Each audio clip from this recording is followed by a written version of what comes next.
Welcome to Audio Story. We spent 2 years together in college and got married the fall after we graduated. Spent 2 years exploring our relationship and finally got settled down and was ready to raise a family. She got off birth control and her libido took off, but it took 3 years for us to get pregnant. But we got a beautiful girl, finally. After a couple of months, my wife got back on birth control and had a hard time with it. Her doctors switched her meds several times, but she had bad side effects with each one. We talked about it and were unsure if we wanted another child. And since it was easier for me to get a vasectomy and reverse it later if we decided to have more children, I had the operation. That was 3 years ago. And after coming off birth control, my wife has felt better and sex has been worry-free since we can no longer get pregnant. We actually have sex more now than when we were in college. Then 3 weeks ago, my wife was late for her period, which isn't that unusual for her.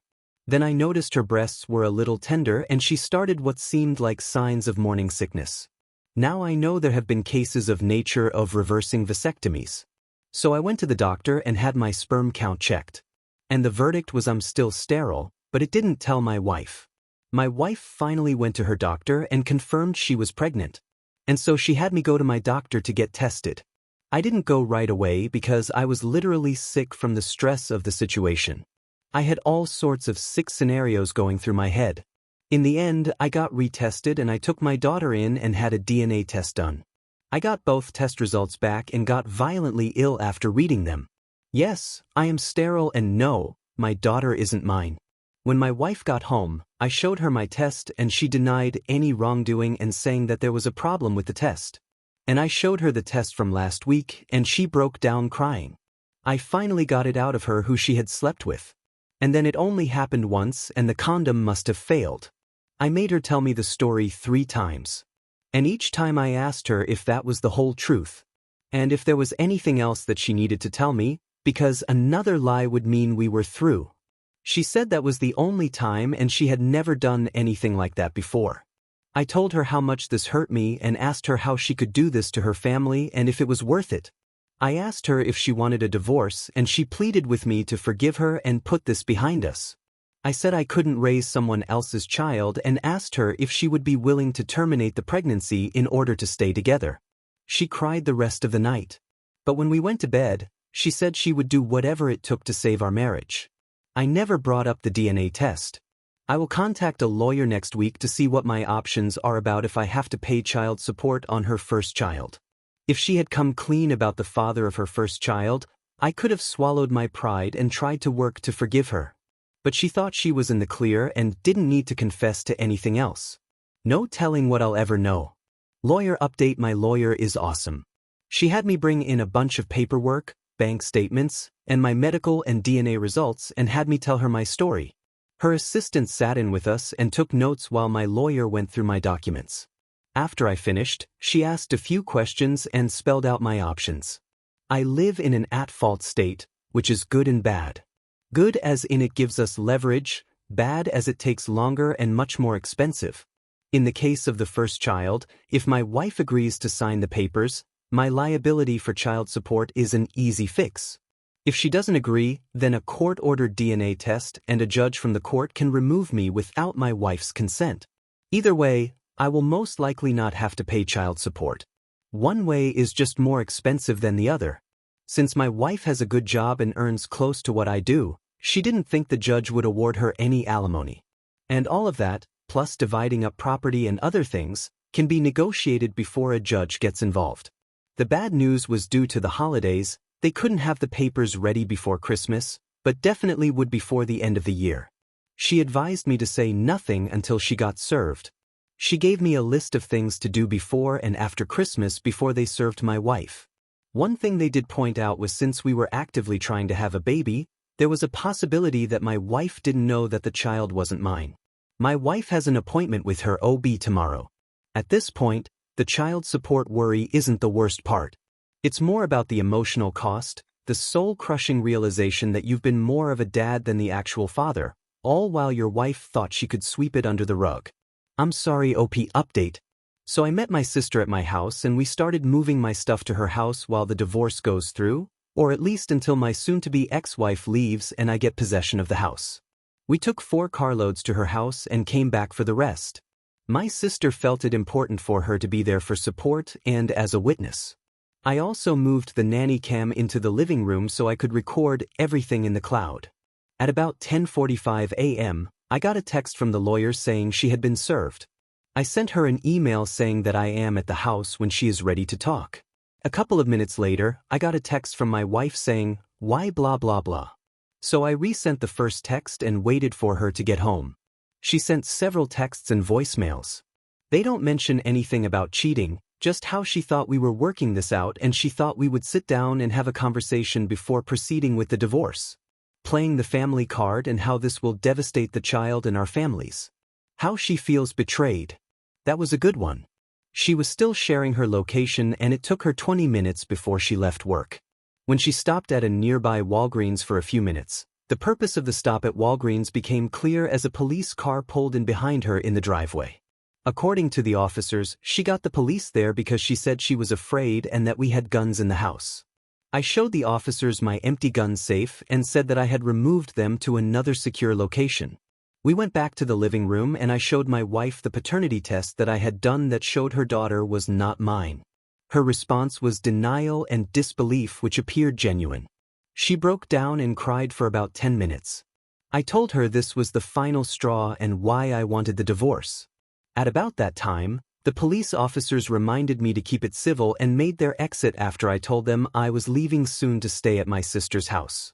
When I asked who the child's father was, she claimed she didn't know. I asked if there were that many guys she was sleeping with or did she just not know his name. I asked how many times she had cheated on me between pregnancies. To which she said it was just the 2 of them. I told her that I had said earlier if she didn't tell the whole truth that I was done. I reminded her I also told her that I couldn't and wouldn't raise someone else's child and that she had better figure out who the real father was because I wasn't paying child support for someone else's baby. She wanted to know what we were going to tell our daughter and I said that was up to her because this was her mess and I wasn't taking the blame or cleaning it up for her. I drafted a couple of emails last week, one for our friends and family with copies of all the test results and reasons why I was asking for divorce. The other for my wife with copies of the same tests along with what I knew and things that I had told her previously. I had to run it through my lawyer and make a couple of edits before she signed off on it. I sent copies to all her friends and relatives when she pulled into the driveway this afternoon. Most of the feedback had been one-sided and very colorful. In the end, I told her if she had been truthful we might have been able to work things out, but I couldn't trust a serial cheater, and I told her if she had gotten her tubes tied instead of me getting a vasectomy, she might have got away with it. I told her she needed to get a lawyer so we can move forward and start to heal. We had our second meeting with the lawyers today and we signed off on almost everything except the house. Still waiting for an appraisal to come back and figure out the split. Motions got filed today and a court-ordered paternity test was scheduled for all 3 of us. Since soon-to-be ex-wife didn't fight me on everything, we filed a no-fault divorce petition. If everything goes right, I get the house back on February 15th and the divorce will be final on April 5th. The lawyers did a better job keeping us separated and the conversation between the 2 of us to a minimum. I was a little worried when she came in pale with no energy to speak of. I couldn't tell if it was a lack of sleep or maybe over-medicated. She just stared out the windows as the lawyers read everything to us before we signed some of the papers. Walking out felt like I had shed a giant weight from around my neck. HR caught me signed up for therapy tomorrow. My boss had put a bottle of champagne on my desk, offered me some time off if I needed it, but I told him I was excited to get back to work. Tormenting my ex-wife's affair partner. So throughout and after my divorce, I have kept in contact with Sharon, other betrayed spouse. As we had shared details about our ex's affair and both of us were interested in the consequences of her spouse's ended up suffering, and we provided each other our moral support. We talk on the phone and usually have dinner once or twice a month to catch up. Last month, Sharon said that one of her friends was getting married and had invited her to the wedding. Her ex, Stan, was also invited as he was a friend of the groom. Her invitation had a +1 and she pitched the idea of me going with her, but as moral support and as a dig to her ex Stan. It was a weekend event and we would share a room with double beds, strictly platonic. The idea amused me, so I agreed. We flew in the day before the wedding and had dinner with several of Sharon's friends. I was introduced as her friend with no mention of our history in the divorce. We didn't run into Stan until right before the ceremony as they escorted us to the bride's side, while Stan was seated on the groom's side. Needless to say, he was less than pleased and kept looking over at us, something Sharon was well aware of.